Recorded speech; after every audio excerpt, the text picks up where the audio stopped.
Western Christianity has spent the last 2,000 years telling everyone they're separated from God. This is Not Church with John and Nat Turney. Well, hello, everybody. This is John, and welcome back to This Is Not Church. I am here with my brother, Nathaniel. Oh, we're going to go with Nathaniel now. Yes, we're all formal. But hello, then. I'll put on an accent for you then. This is Nathaniel. And we are both here with a new friend, and hopefully you guys know who he is. And if not, you need to check him out. His name is Wayne Jacobsen. I'm going to read you his bio, and then we're going to get right into this fun conversation. It says, Wayne served as a pastor for 20 years and was also a contributing editor to Leadership Journal. As the director of Lifestream Ministries, he now travels the world helping people learn to live deeply in the life of Jesus and share it freely with others. He has written and worked with others on many books about spiritual intimacy and related community, including He Loves Me, So You Don't Want to Go to Church Anymore, A Man Like No Other, and The Shack. You can find his writings at lifestream.org and hear his podcast at thegoodjourney.com. He lives in Newbury Park, California with his wife of 40 years and enjoys his children and grandchildren. So welcome to the podcast, Wayne. Thank you for joining us. Thank you, John. That should be the God journey, not the good journey. Although it's the God journey. That was my bad, not their bad. Okay. I thought I got to check my Amazon bio here. That's John's public school education. Yes, like rearing right its there. ugly head. Right there in front of the world. Look, I can't even read the word God. You heretic. All right. So, we'll definitely link to all these in the bio too, correctly with the right spelling. Well, like we talked off the air before we start recording. Your name came up when Nat and I were talking to a really good friend of ours, John Lynch, and he's like, "You really need to reach out to Wayne and have him on the podcast." So I'm almost positive. I think either Nat or I think it was me, tried to reach out to you like that day, and then because of timing and recording and all that, we had to put it off for a little bit. And you've been very gracious and willing to wait as we figure this out, and had like Nat and I have said before, I've just been blown away by the amount of yeses we've been getting. So to the point where we were like, okay, we're recording like 2 months out now. But again, just thank you for coming on. Just as a good starting point, like your bio says, you served as a pastor for 20 years. I'm assuming that you are no longer a pastor. Could you kind of just walk us through some of those steps on how that journey went from being in the past and being as a pastor and then moving out of that realm into what you're doing now? Yeah, I grew up in the faith, and when I was very young, had a very real connection with God in my heart and life. And it was hit and miss, scattered and here and there, but I came to know God as a real presence in the universe and a deep hunger to know that God. And I think I probably volunteered for full-time Christian ministry when I was 16, because I figured if I had to sit here every Sunday morning, I'd rather be the guy up there talking than the person sitting down here listening. I'm not sure how divinely driven it was, but went off to Oral Roberts University, got a degree in Bible, and then came on staff at a congregation in Fresno and was real excited. I thought, man, I had some answers. We're going to do this. And I've always been frustrated. My family's history with church is kind of hit and miss, with things that were good and things that were a little bit corrupted and a mess behind the scenes. And so I was there 5 years in kind of a growing mega church thing. And it just wasn't where my heart was. So I helped plant a congregation south of there for about 15 years. It's going to be a real alternative. It's going to be a community of house churches, more relational than institutional Sunday morning kind of stuff. So I had some real passion for that. And we had some good years together, and then some really horrible years toward the end when my best friend, co-pastor, resigned me Sunday morning when I was speaking out of town somewhere else. Resigned you? Announced my resignation, which I had not offered. Wow. Oh my goodness gracious. Wow. How do you handle that? Well, how I would have, being the third of four boys grew up on a farm, I was going to handle that by going back and caught you in a lie. I haven't resigned, so I can really fix this. And I had the authority to do it. I had the political authority. I had the appreciation of the people. I could have won that fight, I think. There was 4 of our 18 elders staging this little coup. And but before I got back in town, God put this little phrase in my heart: I have more to teach you if you walk away than if you stay. Wow. And I resisted that for a long time. I don't want to buy that. I want to fight. I'm not going to just walk away. my wife was the first to say, I think that might be God, what you're saying there. And before Sunday came around, I had finally concluded that was it too. So we stepped out at that point, and there was a lot of obviously rumors and things that were shared about us that weren't true because, obviously, you must have had a moral affair. You must have taken money. You must have done something horrible for all this to happen. And the elders didn't say anything officially, but the stuff behind the scenes was, I have some character issues with Wayne. And when I asked them later, what does character issues mean? It means you wouldn't go along with us.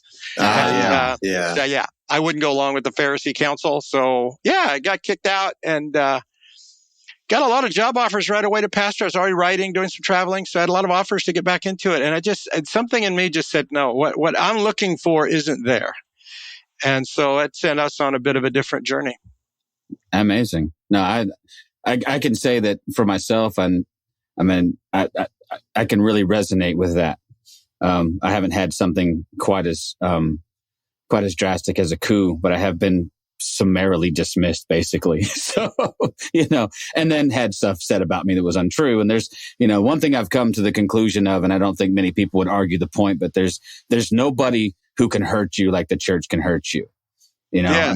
There's something about that, that relationship that should be protective and should be loving. And so it's one of those things. It's like when somebody out there hurts me, I'm not super surprised. You know what I mean? I expect the world to act a certain way and to be a little mercenary in the way they deal with folks. And I'm always sort of taken aback by the way that the church does that stuff. And I shouldn't be, I should be more callous to it by now, but man, it just hurts and it wounds deeply. And sometimes if we're not careful, it cauterizes us somewhat to any kind of intimacy that might be there for us later on. So sounds like you had good counsel, that your wife counseled you well, and that God counseled you well. I had some older brothers and sisters in our life then that really helped us walk through that. Like I said, it's a big club. You want to talk about people that have been dismissed by some religious institution. That's a big club. It's a conformity-based culture, right? So as soon as you step outside the norm or what people want, the power people, they think nothing of cutting off your throat, cutting at the throat. They don't. Yeah. Not at all. I put something on Facebook a while back that was something essentially that said that there are a lot of people who won't celebrate you because you've outgrown the boundaries they've given you. Oh, that's good. I found that in church to be so often the case. It was like there were boundaries not set by me. There were expectations set by others. And then as soon as I started to color outside the lines that you had drawn for me, suddenly now we're on the outs because I won't conform. And you're right, it is a conformity culture.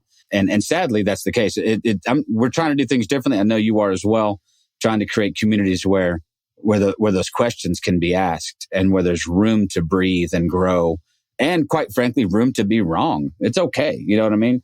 The idea is that we don't ever discover anything without making some mistakes. But too often the consequences for those mistakes are so catastrophic that you just you stay inside the lines and you don't bother. But and the biggest mistakes are made when you're trying to keep other people from making mistakes. Then you've got to create a power structure that does exactly what you say. It's very hurtful. Yeah. It is very hurtful, and it's all too common. But so when you wrote the book, So You Don't Want to Go to Church, was that birthed out of this sort of experience, or is this what's the timing of that in comparison with you exiting ministry full time? It really wasn't. It was probably about I wrote it probably about 10 years after my church experience ended. It's a fictional story. It's about a man named John, this guy meets on the street who may be the Apostle John. I mean, there's some mystical things that happen. So this struggling pastor at a megachurch is going, this guy talks about Jesus in a way I don't know. And it's 14 conversations over 4 years of these two people. And this guy's sorting out, what does it mean to really live inside the love of the Father? And if we do that, how does that change the nature of how we view the church? Wow. Yeah. Okay. Yeah. Full disclosure, I'm about a quarter of the way through the book right now, and I'm really enjoying it. My first question, because after reading your bio and then starting this book, and like I said, I'm about a quarter of the way through.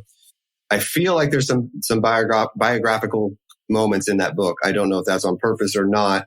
Just from knowing what I've read about you and comparing some of the structure of the book.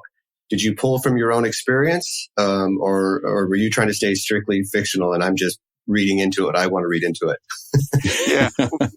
We did not. I had a co-writer on that as well. We did not try to stick inside either one of our experience. What we tried to do is create a fictional narrative that would get us to the same lessons. Right. So part of writing it autobiographically would be to out people that I don't feel like I want to out in a public way. So fiction is a great way to go. You just dive into fiction. Now we make up anything we want and allow this conversation to go on. So. Yeah. I mean, so far, I mean, I'm loving it, and I'm definitely, I'm definitely going to finish it because I love the narrative. I love the idea of this person just kind of showing up and, having these conversations with this pastor who's asking a lot of these tough questions, right? And he's getting answers, but not the answers he wants, and not in the way he wants. And I really like the tension in those conversations. It's almost to the point where I think he wants to see him again, but also doesn't want to see him again. Like, these discussions are painful, digging into some stuff that he doesn't want to answer about himself or about the church that he's involved in. And so this, I think you've done a really good job on this tension of wanting these conversations and not wanting these conversations. It's done really well, and I highly recommend anyone who hasn't read it to pick it up and read it. It's really good. Well, that describes my relationship with God too, doesn't it? I mean, there are times when God shows up and it's just sweet and it's wonderful and he really does some neat things and you want more of that. And there's other times when he shows up and he's poking holes in our illusions. And no one's likes having our illusions poked holes in. We pull out the duct tape and we want to duct tape all my illusions back together I don't have to live the consequences of seeing through it. And I find that in my relationship with Jesus continually. I'm 68 now and there's some illusions Jesus is poking at right now in my heart. And I'm going, oh gosh, my response often to the Holy Spirit opening up some new avenue in my life is, oh my goodness, I hope this isn't true. And then in the journey, you find out, oh, it probably is true. And then finally, oh, this is true. And that's where transformation comes from. It's losing our illusions about ourselves, about the people around us, about God, about family. And when we lose illusions, that's tough because we built our comfort zones around those illusions. Yeah. And so church sometimes is that. We provide a good comfort zone for the religious to be medicated, their guilt, their whatever, instead of, no, this is a challenge. Walking with Jesus is an adventure. He's doing that with the disciples. He's always poking holes in their illusions about leadership, about, who's with us, who's against us. And I love that about the journey, but it's that kind of love-hate thing. You love it when you get the fruit of it. I always hate it when it starts, when he starts poking holes in something that I'm going, oh, crud, you want this too. Yeah. And yet I'm always grateful at the end, always grateful to go down that road. Yeah. No, it's, we've been talking a lot about, I even hesitate to use the word, even though I'm writing a book about it at the moment, but deconstruction that people have gone through this sort of, I liken it to what Phyllis Tickle talked about years ago when she said, the church is on this like 500 sort of year cycle of reformation. And when she wrote this maybe 10 or 15 years ago before she passed, but she felt like there was another one, we were due. And I feel like there's a groundswell of people who are generally dissatisfied with the status quo, who are genuinely still in love with Jesus, and who are still wrestling with what it means to follow him well and willing to throw everything else out the window in order to pursue Jesus. And that to me is remarkable. There's not I wish there were more of them. There's still a lot who are clinging on to their institutions and their, for lack of a better way to say it, their paychecks and their identities and everything else that's wrapped up in there. But when those things begin to be shed and we start getting back to the truth of the gospel, man, it gets exciting for me. Like, what does that look like? You mentioned, two words that I wanted you to dive into and unpack a little bit. You said something about spiritual intimacy though.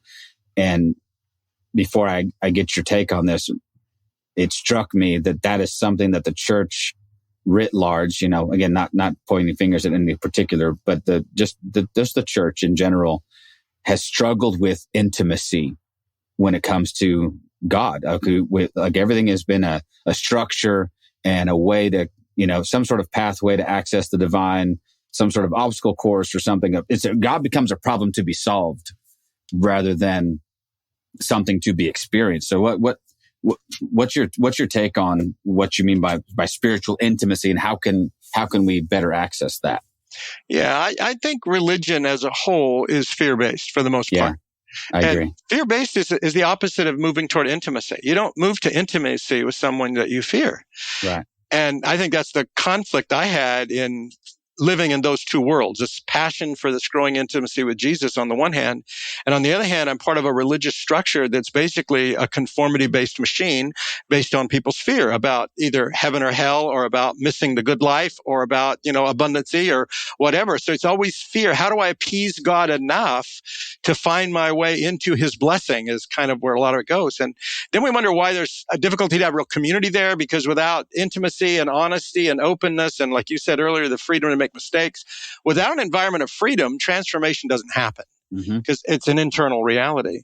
Spiritual intimacy for me means that we come to know God through love, rest, and play. That's where God's knowable. God's knowable inside those realities. And if we don't know God as someone whose love we can relax in, whose rest we can participate in, a la Hebrews 3 and 4, and to really discover that this God is a playful God, the Abba Father kind of thing, where we're playful children in the presence of a playful God, that my joy might be in you and that your joy might be full. This world, as you said, is filled with pain. It's filled with brokenness. It's filled with anxiety. And yet Jesus comes into this world in the incarnation as the ultimate expression of God's love and joy. So even though there's tons of pain and brokenness and oppression and all that, joy is the way we access the life of the Father. And to me, that grows out of intimacy. And for some reason, the way religious institutions work, generally, not when they start, usually when people are planting something new, there's usually a vitality and a playfulness and a loving, and there's all that. The longer it exists, just like my computer programs, the more they change my phone apps, the harder they are to work, and the less well they do, right? Yeah. And I think that's just true of anything. We make it more complex and we think it's better. It's actually not better. The invitation was not to come follow my book. It wasn't come to follow my church. It wasn't come to follow a leader. It was come follow me. My sheep know my voice. They'll listen. They'll follow me. And I think my passion the last 25 years has been teaching people to live loved by the Father, to be able to listen to the nudges, recognize the glimpses God's giving you into his way of doing things, and then joining him there, learning to join him there, and watch what that does in our lives. And unfortunately, so many people feel like, I don't even know what that means. I had one elder, there was a church deconstructing, and they were basically going to end, and not because anything bad was happening, just because they were hungry for something bigger than this thing would do. And I remember this elder, they asked me to come, and they wanted to share what they were doing, get some of my feedback with them. So I was kind of consulting while they were walking through this. I certainly was not encouraging the road they were going on, but I was at least giving them the pitfalls and things to look out for. I remember one elder turned to me and looked and said, this guy had been an elder for 20 years and a good one, not a bad guy, not a money power guy. And he looked at me and said, do you mean I'm going to have to walk with Jesus now? And it was really concerning. Oh, wow. Like, I have no idea what that means. And I think that would express it for a lot of people. We thought walking with Jesus meant we go to church, we read the Bible, we pray, we give money, we witness. If we do those things, we're walking with Jesus. Walking with Jesus means, no, he's a knowable God, and I get to know him, grow in that relationship where the unseen becomes more real to me than the seen world, and learning to live in that when it's right. Never complete, never perfect. It's always a mess. It's like we get glimpses and nudges of things. But how do we live in the mystery of God's unfolding purpose in our life? And in a world that demands certainty, and I want all my ducks in a row, and institutions obviously need that. You've got to need that to organize. You've got to get your bylaws in. You've got to get all this stuff set up. And we worked the mystery right out of it. We worked the love right out of it. And some groups can hold on to that for a while, but eventually the power of the machine eats out the reality of community for people. Yeah, I think Nat and I have mentioned this before too. I mean, people are savvy. People aren't dumb. And they start to realize that they're coming to a building that's just a business. It's a business of putting butts in seats, keeping the coffers full so they can still have their laser light show. They can have the fog machines. They can call in those special speakers who cost way too much money to get even more people into the seats, to maybe hold on to more people in their congregation, right? And it becomes a business about spreadsheets, about how many people are coming to, how many people are we retaining, all these numbers that are business oriented. I work within a business that works within this world, right? What's our retention? How many people are we holding on to? What's our what's our purchase rate, right? And for that would be, how much are they tithing? Are they tithing? Is the tithing going up? And all this becomes just this industry, and that's not what people are coming for. And they can see through that facade pretty damn quick. And people are shocked that people are walking away from this monster that the church has become in a lot of ways. And I guess the question that I would have in all of that is, I see churches, and I'm gonna give Nat a shout out. I see his church and I see the way he does it well, and I hope that he holds on to it, right? But what is it? If the church is going to hold on, and if the church is going to become something relevant and meaningful and useful within the future, how do they hold on to that, like you said in the beginning, there's this love and this connection and all that. How do you hold on to that and not move towards this idea of running a business? Or is there even a way? Well, yeah, I think there are ways. I know people too. I know fairly good congregations that I'll say exist in the world that really keep that. Smallness helps. It does. Once it gets big enough to be a machine and you've got certain deadlines and expectations you have to meet, but almost anything, here's the challenge. Anything that moves toward intimacy and transformative environment rather than conformity environment violates the business model on which the Sunday morning entity has existed for almost 2,000 years. There's a business model that underlies that. And all the passions for teaching people to follow Jesus instead of follow the church, to, celebrate community that's real and transparent instead of posturing to look good, for a church not to be a comfort zone, but the place where actually Jesus gets to confront my heart and I get to live in him and lean into him more deeply. All those things violate the business model. And so it takes enough courage on the part of leadership to say, we're not going to serve the business model. We're going to serve the passion of people's hearts to know the living God. We're going to become equippers of that. That's the reality. But it's an uphill struggle. It always is. Because then it's not as easy to pay the bills. Because I think what you talk about the business model, John, early on there, they're not selling the business model to people. What the business model sells to people is comfort. Come here, feel comforted in your relationship with God, enjoy the music. Think your kids are being well served in a children's ministry somewhere. So they're going to end up being really wonderful disciples of Christ. And so it sells this false comfort to people.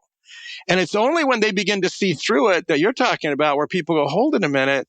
Most kids at 18, 19, 20 are leaving the church of their parents. They're not staying in it. Sunday schools didn't do what people thought they would do. We didn't make Jesus engaging. We made it part of a ritual that may be more relevant to us than it is our kids. So then we revamp music sometimes. The music become more rock and roll, hopefully hold the kids. But we're doing the same stuff. What we're missing is there's a relationship with Jesus that's so vital and so wonderful. It is its own attractant. It is.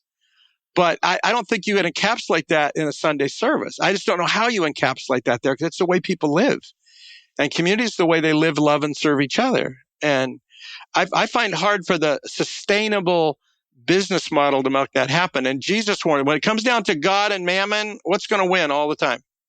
And I watched it from some of the best church planners I know, guys whose hearts I love, and they got into it for all the right reasons. But in time, their need to pay the bills, pay the mortgage, pay the salaries, pay the whatever, that compromises what they know to be true. And they'll say that to me. I know I'm compromised, but I don't know what else to do here.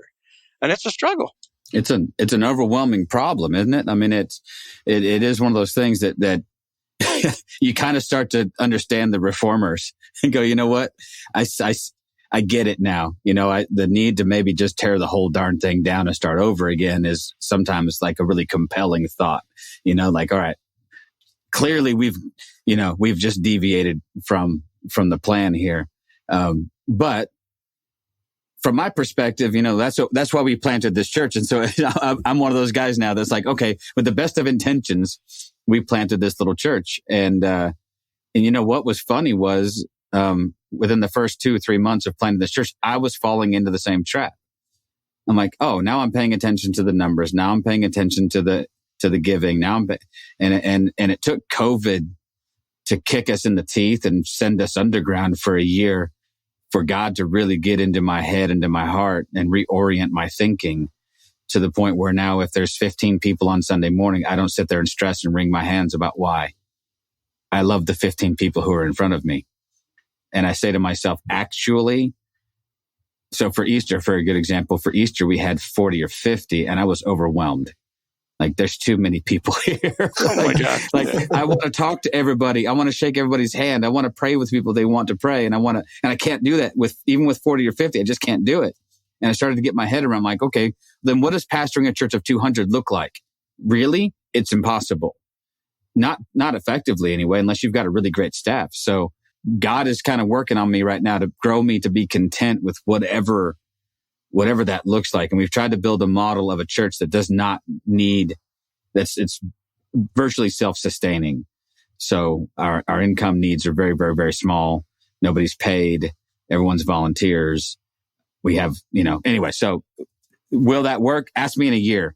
And I'll let you know if we've stayed small and if we've kept things really simple. And, but after spending 25, 30 years in churches where that was not the case, where we were always looking for the next big thing, how do we, everything had to be slick. Everything had to be, it had to be professional, and everything now seems like every week we do church and we're like, you'd think it was the first time we did it. We're like, oh man, the mic doesn't work and the projector is shut off and it's okay, right? We're just trying to love Jesus the best way that we can and create a space that's safe for questions. And that's really kind of the driving force is this a place where you can ask whatever question you need to ask, express whatever doubt you need to express, raise your fist and shout at God if you need to. It's okay. And then let's find that place. I just keep coming back to your thing of spiritual intimacy and wondering, how do we cultivate a culture that prioritizes that over other things, because it's less tangible, it's less marketable, and it's less quantifiable. But so important if you get all the other stuff right. And then you end up with this sort of sterile, experience where there's no intimacy. There's all this head knowledge, but no one's ever actually had an encounter with the living Christ. Then you wonder, well, what the heck are we doing then? Yeah, one of my greatest conflicts when I was pastoring was reading the Gospels. Because I'd read the Gospels and go, Jesus isn't doing one thing that looks like my life. He doesn't have a Sunday morning service or a Saturday morning deal. He doesn't have a bulletin. He doesn't have mailing lists. He just is hanging out with people, helping them discover the reality of his Father. And people would come and go. It was more about conversations than it was about meetings. It could be, even the Sermon on the Mount was not a pre-planned rally with posters up downtown, trying to get everybody on the 15th of July. We're all going to meet on this hillside. Jesus seemed to live without an agenda other than he's just going to live in the world and see who Father gave him to love into his life. The time he gets 5,000 people together with a good meal, he chases them off the next day in John 6 saying, you don't want to eat my flesh and drink my blood. This really isn't about intimacy. This is about you got free lunch. This is your comfort. Right. And Jesus was very upfront about it. So I kept reading those stories going, oh my goodness, what am I doing? I don't have a thing in my life that isn't a pre-planned meeting with a time and a regularity. And it's not the spontaneousness of an open, hungry heart and a conversation. And there, the woman at the well, and suddenly she gets her whole family, and her whole family's there, and people are coming to Christ, not because they had a meeting planned, but simply because this conversation led to that conversation, led to that gathering, led to that thing. And I wasn't involved in anything that looked like that. And it frustrated me. And I told God, I remember praying, Father, what is it? Why is the way Jesus lived this so different from the way I'm living this? And it frustrates that thing you hold before God for like years. And then you look back now at my life and go, I don't have one thing I do now that's pre-planned, not one. I can spill into a conversation with somebody almost out of nothing, and then they want me to meet their family, and then something else happens, and somebody reads a book. And I just, I was playing golf last Friday morning and just tagged on with a couple of guys I didn't know. And we walk up to the 17th green, and the guy I'm playing golf with, he walks up, and he's a retired guy, taller, big guy. And he walks up next to me as we're walking on the green waiting for the other guy to hit. And he says, so are you a man of peace? I'm like, what do you think? He said, are you a man of peace? I said, well, let me ask that. He says, I don't know. Because I didn't know if that's a scriptural word, right? It's one Jesus used this in Matthew. So I'm like, is he coming at me with scripture or what's he doing here? And I'm not wanting to, take it all Christianese if he's not wanting to. So I just said, I'm not sure what you mean by that. And he said, I just watched you today. You're on a golf course, for Pete's sakes. And you're the most peaceful man I've ever seen. I just watch you, and you seem to be a man of peace. And I said, well, is this coming from some faith thing in your life? Are you like a follower of Christ? He says, yeah, I've been a follower of Christ my whole life. And I said, man, that's good. I love Jesus too. I love him with all my heart. And he looked at me and he said, I don't love him near as well as he loves me, which is the traditional religious, I'm not good enough. There wasn't this humility thing. It was, yeah, I suck as a Christian was what he was trying to say. And I kind of smiled at him. He said, that's not a competition you want to get into. And he said, what's that? I said, like, you want to love him as well as he loves you. Dude, we have no hope of doing that on any day ever. Right. I said, I just want to experience more of his love today so that I can love people around me. And we got into this for the next, it was on the 17th green, so we had one more hole. We had this great conversation, gave him my phone number, said, we can get together sometime. I love that kind of stuff. And it's not me manipulating it. I wasn't out there to, get into a religious conversation with somebody. I just treat people like friends. I talk to them, I engage them. And usually the question will come up from them. And then it was, what do you do for a living? And I said, I'm a writer. What kind of writing have you done? And then they both turned out, they both read The Shack, loved the movie The Shack. So then we was co-author on that. So we got talking about that. It was delightful for one hole. And I gave him my phone number to call me. Let's play golf again because we could have 18 holes of this. But that's amazing. And I go to a town now. I went to a town and guy picks me up at the airport and we're driving away and he says, man, I got to apologize to you. And I said, what? He said, well, I invited you here for our house church, our home group. He said, everybody's out of town this weekend. There's no one here. And I said, really? He said, yeah, it's just me and a couple of friends. And I said, well, God knew that before I flew out here. So let's just see what that looks like. So we were sitting around his dinner table that night, just 5 of us. And there's a knock on the door and his neighbor comes in and says, what are you guys doing over here? And he said, I got this friend from out of town. And turns out the neighbor was the worship leader for the big Assembly of God church in town. So he comes in and he wants to talk a little bit and he goes, well, what's he love me mean? And so I just told him a little bit about what it means to live in intimacy with Christ. And you could tell, man, that tapped the deepest well of his heart. And he's going, I don't know what you're talking about.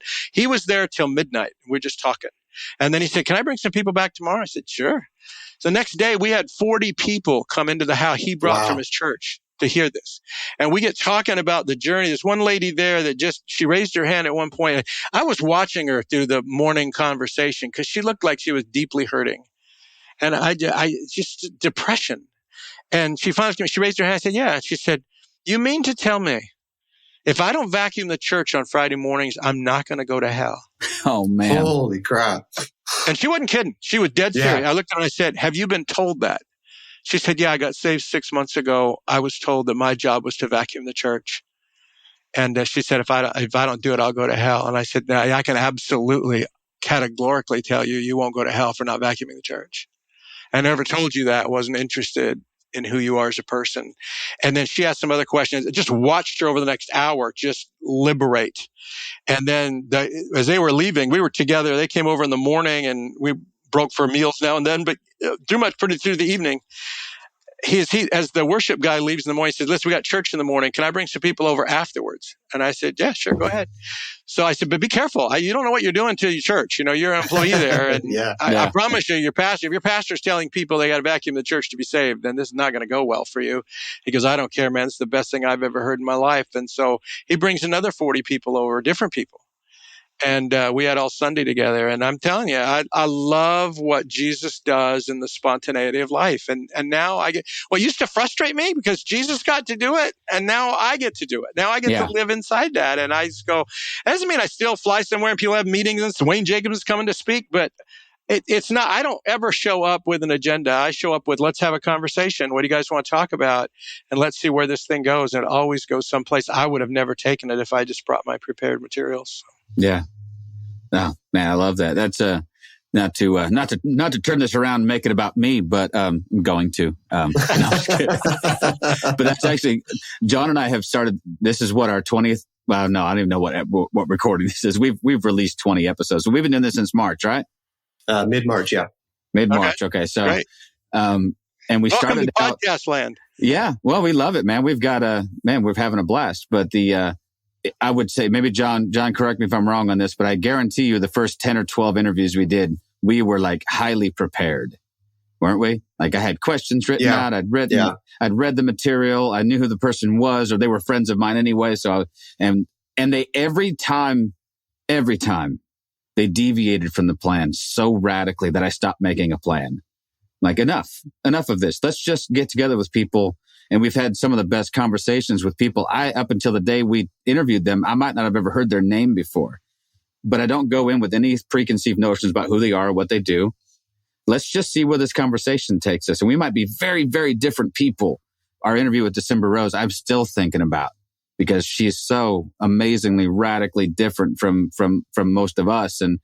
But I didn't come in with all the information. And so that you're tapping into something, and it's resonating with me. It's what I guess I'm trying to say is that living in that spontaneity and being willing to go wherever the conversation takes you, and not having some sort of preset agenda is a really, really marvelous thing. And I learned it the same way. I was going to places where I was teaching, and then after teaching, doing my seminar conference moment, always the conversations I had afterwards were 1,000 times better, and people would end up glomming on to the conversation. So I'd start with one person, I got 10, 12, 15, 20, 30, and I go, what's happening here is so much more real than there. I stopped doing that. I just said, forget it. So what do you guys want to talk about? You came here because you read something I've read, or you've listened to one of my podcasts, something.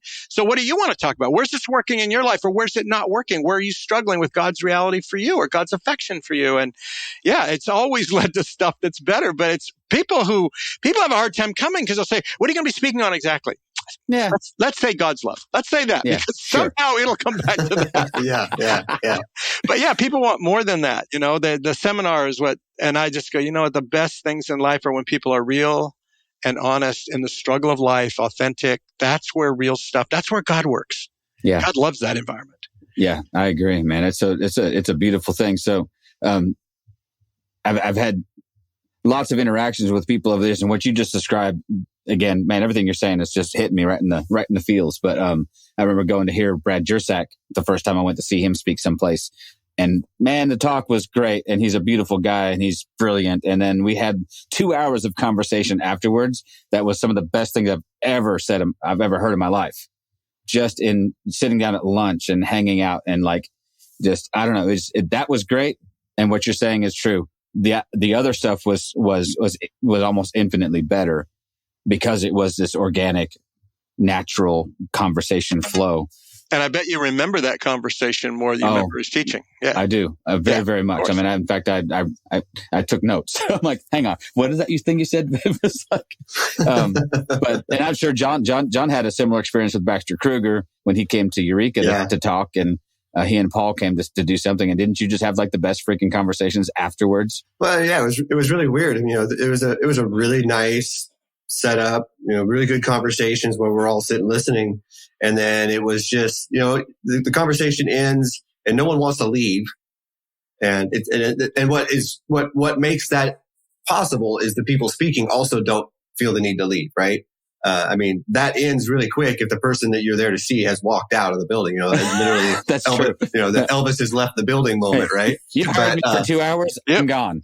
So if there's a willingness of the speaker or whoever has been invited into the church or the community or wherever they're talking to stick around, like you say, with no agenda, just to see where the conversation goes. So I happened to have walked, it was in a church, and off to the side was like a gym, I think. So that, if I remember right, there were like basketball hoops kind of pulled up in this room, and they had set up a table and selling books and all that.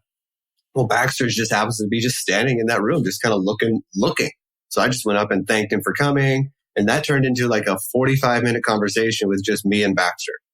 And that's not going to happen on a regular basis. That's not going to happen. People don't, it doesn't work like that usually. And you're right. I remember that conversation probably better than the actual talk, because it was intimate. It was just one-on-one. Other people kind of came in and kind of mingled within the group and were listening and adding stuff. But this idea, here's my question. And as I'm listening to you guys talk about it, I love this idea of moving forward with no agenda. I have a 9-to-5 job, right? So my life is going to live within that world. Nat does too, where I have 9 to 5. Well, I'm trying to be nice. Neither one. Metaphorically speaking. Metaphorically so speaking. Have a 7 to 12 job. No, okay. Yeah. I mean, I work within salary, so obviously I don't really have a 9 to 5 job. But I do find that the most meaningful moments, even at my work, are those moments where I end up talking with somebody that I know or don't know, and it strikes up a conversation that lasts, I can't make it last very long. I am at work, but it could be like a 10, 15-minute conversation with somebody, and they open their heart to me for some reason about something, right? And it might be something really, really basic, but those are the moments that I remember from work. It's not hey, we got our numbers right, we made the sales today, we did this or that. It's that moment where this guy who I kind of knew stopped and said, hey, I'm reading what you're posting online, and I just need you to know that what you're saying online is really speaking to me, and I wish there was more people like you out there. Something like that.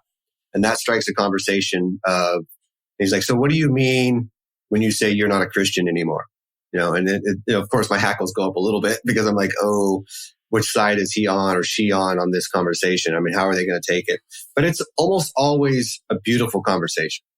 We might not agree 100% on where we are, where we think that where we're moving towards, but those are the conversations. But how do you stay intentional in being unintentional? How do you stay intentional in not having an agenda?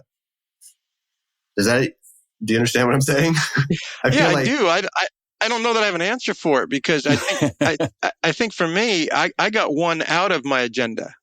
My agendas were never better than the things God orchestrated. Right. Yeah. Right. So when Jesus talks about, only do the things I see the Father doing, I used to pray that, hope for that, didn't know how to make that happen.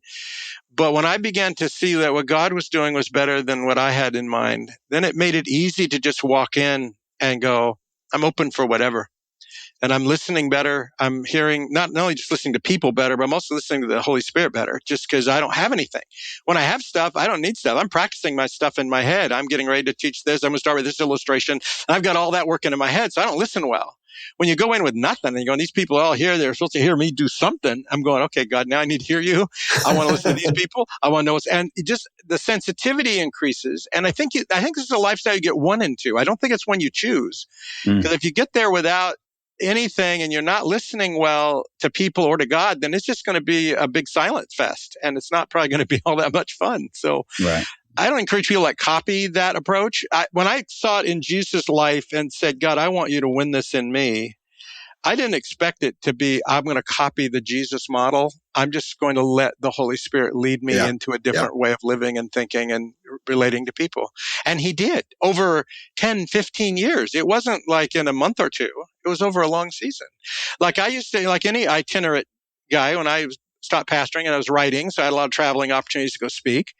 Your income security is booking 2 years out. Most guys who travel book 2 years out worth of conferences and churches and, whatever.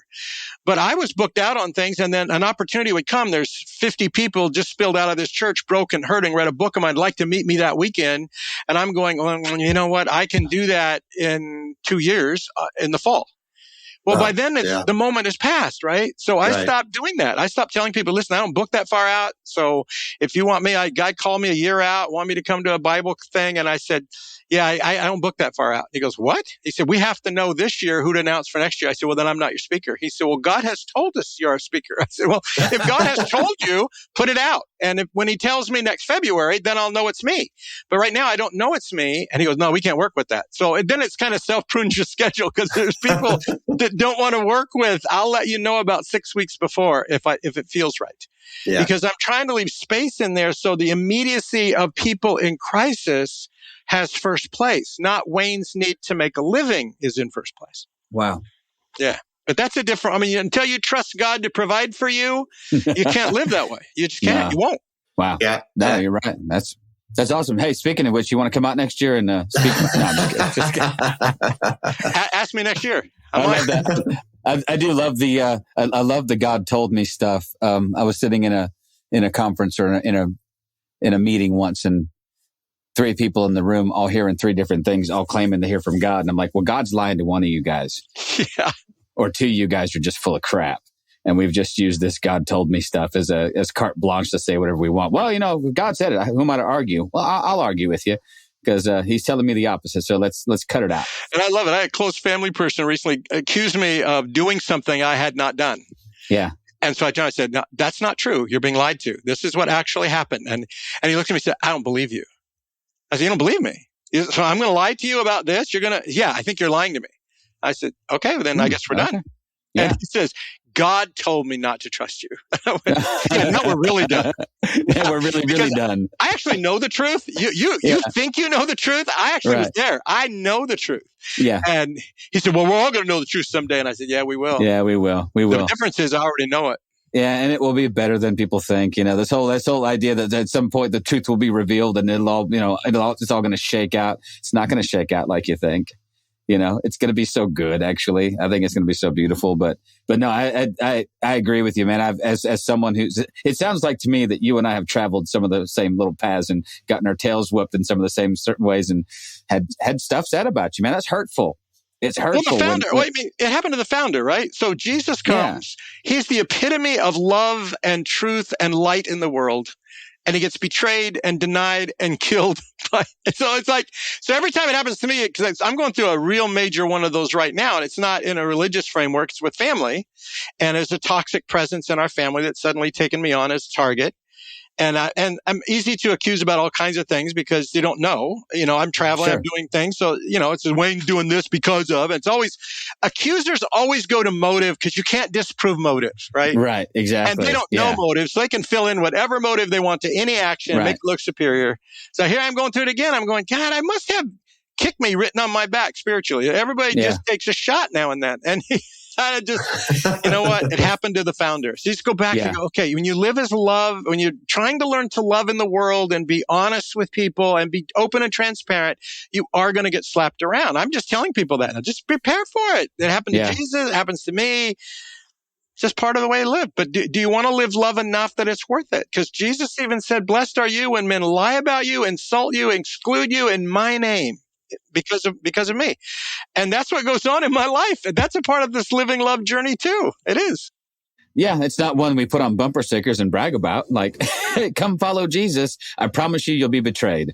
You get your buns kicked. Yeah. You will absolutely be, but the flip side of that is, that there is such, there's such opportunity there for really good relationships and really good, solid intimacy. I keep coming back to that word. You've got that word stuck in my head. I appreciate that, by the way. I'm going to ruminate on the word intimacy for a little while now and see what Holy Spirit has to say about that. But that's because for me, that's sometimes I just glum on a word. I don't know if you're the same way, but I just kind of go, ooh, that's the word. I'm going to chew on that for a little while, Yeah, things speak into our spirit. They capture us. And then it's like, okay, I want to explore that a bit more, which is really, really awesome. Yeah. So, and I think you've touched on something then. I think you've struck a chord, at least with me anyway, just an avenue that perhaps the church has been lacking in moving towards this intimacy. I think we've sought experiences. I think we've sought those sort of mountaintop, kind of, God showed up and showed off kinds of things. And that's not intimacy. At least I think it can be the impetus for that, but. And unfortunately, most of those are contrived, right? Yeah, most of them are. Yeah, that's the problem. I love when God breaks in and does something real. I've got a podcast now called My Friend Lewis, just a 12 episode. We've expanded to 15 because this is a guy who grew up abused in impoverished Mexico. And it seems like God put some people, even though he wasn't a Christian, God put some people in his life to help teach him some things. And then with the time, and this is, I grew up a right-wing Republican, also white. Also white ring. Unfortunately. But to have God bring a man to himself the night he's crossing the border as a 21-year-old and then actually helping him get across the border was just the most profound story I've ever heard. And I know this guy's a friend of mine. He's been a friend of mine for 12 years. And these stories start spilling out of him. So we started doing a podcast about this story. One of the people in his life seems to be an angelic presence. I don't know how else to explain what this guy does in his life to this fight. He's either a guy grooming somebody for something nasty, or this had to be some angelic or some divine man of God. He's spending time with a 5 to 7-year-old boy, feeding him, teaching him ways to live that change his life. And then comes back at the age of 15. The boy, now 15-year-old, has been taken hostage by the cartel to lure a friend of his to a place where they want to murder him. And that guy shows up inside the tractor trailer rig he's locked inside of in the middle of the night and helps him get out. Wow. And so we're telling those stories. He's telling that story. And then as we got to the end of the podcast, we did our 12 episodes. It was just going to be that limited series. On Good Friday this year, he comes over a few weeks before Good Friday and shares with me the night his father died, a horrible, traumatic story that he'd never told me before. And he needed to unpack it. He never unpacked it. It's horrible. He had PTSD from it for years. In the middle of that, on Good Friday night, he's locking up a church building, walking out to the parking lot.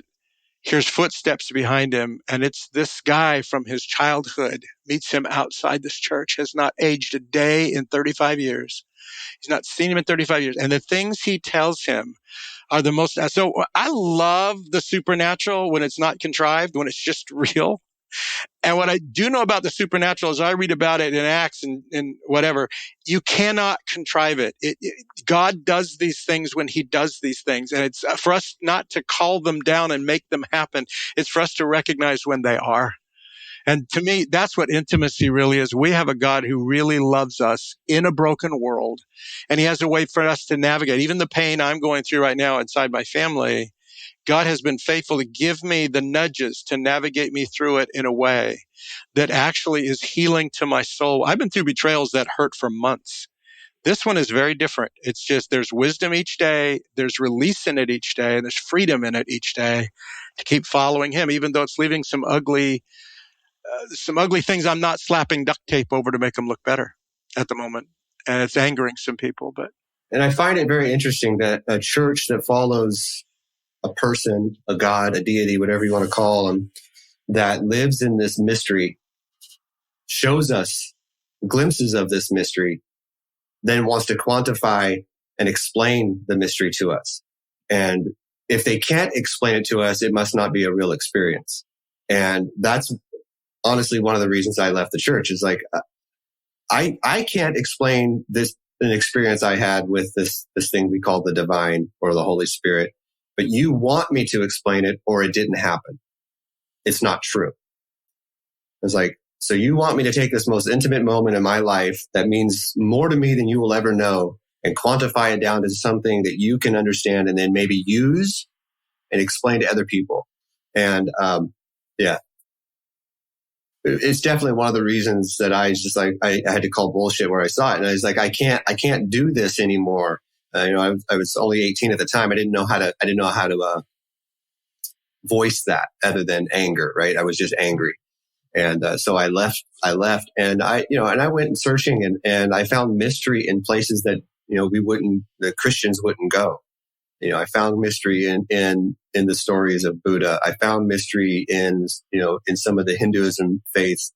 And so as I come back to some kind of Jesus follower faith, I have no problem saying that Buddha has shown me a better way to find Jesus.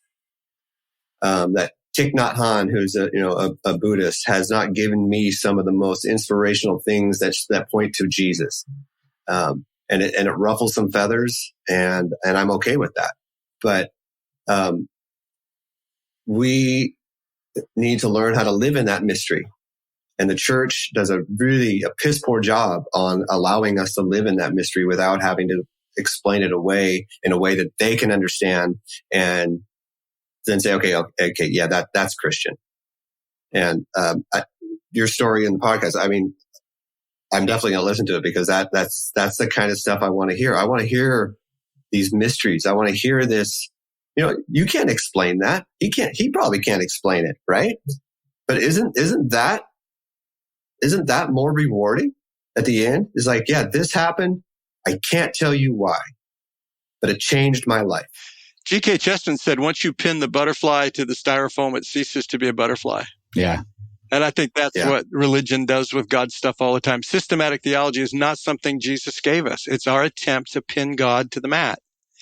And then we can predict what he does. And God always thwarts that because God's not doing the things we humans, when our doctrines are simply the doctrines of men written in God's language, then God doesn't go with them. So then people think, well, God's not real. He's not doing the things he said he would do. He always does the things he said he would do. He's not doing the things we interpret him to think he should do on our behalf. Yeah. No, that's true. I love how he lives in the world. I love how he lets us connect with him. I love that. And I'm always suspicious of people, I woke up today and I told God this, he told me that, I told God this, he told me that. I just go, oh my gosh, it's not like that. It's glimpses into a reality that's so much bigger than us.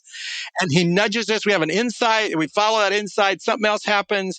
Somebody confirms something to us that I felt like God put on my heart 2 days ago. And you go, okay, this is God coming at me in a variety of ways to help me understand the path that will lead me to his life.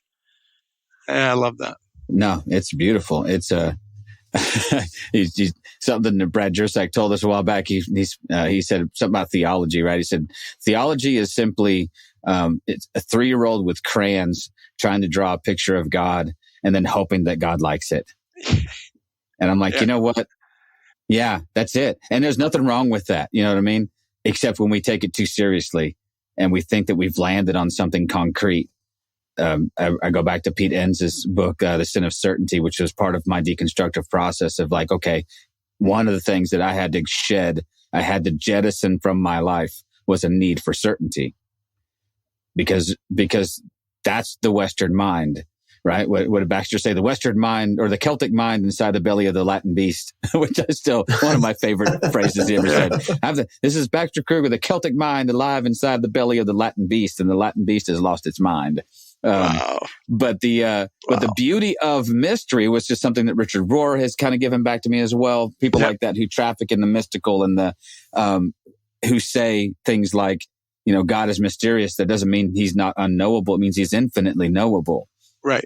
And so rather than try to squeeze God into some box and define him in some certain way, we realize we've just jumped into a vast ocean and we are just dog paddling, trying to figure out what all this God life is, man. And we still have certainty, but the certainty is in the character and nature of God. It's not in the outcome we want or the theological view we have. The certainty is, I know him. Yes. I know he's got everything going to come out all right, somehow, some way. That's what I know. Right. And because I know that, this uncertainty doesn't bother me. Yeah, right? I can live in this. Yeah. Like I can stand on the rock of God's goodness. I can stand on the rock of God's infinite love and mercy and patience and grace. The rest of that, then I have the freedom to say, okay, I don't know how all that plays out. I love that. But I'm okay. Yeah. Well, and it gives you permission to delve deeper, right? So we use this analogy, right? That God is like an onion, right? You just keep peeling back the layers. And I'm not really sure that's as accurate as we want it to be, because there's going to be an end to that. You're going to get to the middle of that onion and you're done, right? So as we get into the quantum realm, right, and we start looking into the microscopic, and we start realizing that there's universes within inside universes. There is, as we get deeper and deeper into the small, right, that we find out there's a universe inside that universe. And then you can even look at on the expanded side of the macro side. And as we saw that the universe was so big, and then we're like, okay, no, that's not even close. We don't even know. And then there's so much more beyond that. So you can look at a micro level and you can go deeper and deeper and deeper, or you can look at a macro level and you can go farther out and farther out and farther out. And they both are this understanding of the love of this God that just wants us to listen and open our hearts and be patient and be present. And that, for me, is the beautiful part. And then, like you said, you get the nudges and you get these moments where people say something. And it's like, I was thinking that, and now I hear it from you too. And they're like, okay, all right, yeah, let's look at that. And it's just being open to not having an agenda. And I just love it. That's. And isn't that the beauty of the church, right? Because you and we're going to get just a little glimpse of what God is, and I'm going to say a little bit about his nature and character, and then I get my little bit near your little bit, and then near your little bit. And as people have different glimpses into who this God is, and we get together with each other, then the fullness of him, that's why the fullness of him is in the church.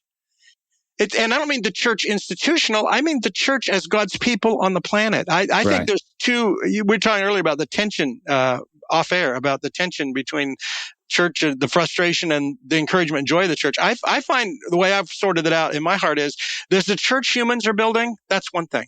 Yeah. And there's the church that Jesus is building. And that's another. And those two are not the same thing. And people think they are. Just because we put church on the building or the organization, that's Jesus' church. Now, it may be. Parts of it are there, certainly, where community, transparency, intimacy happens. God's church, Jesus' church is there. But the institution itself is not, by nature of it being an institution, the church. The church is people God's inviting to himself who are living in this intimacy. And when my peace gets near the peace, I fly all over the planet, get off a plane, and within 10 minutes in a car with somebody, I can tell you whether they have a piece of this God I know. It may not be my peace. It may be a different piece, but I know they know the God I know.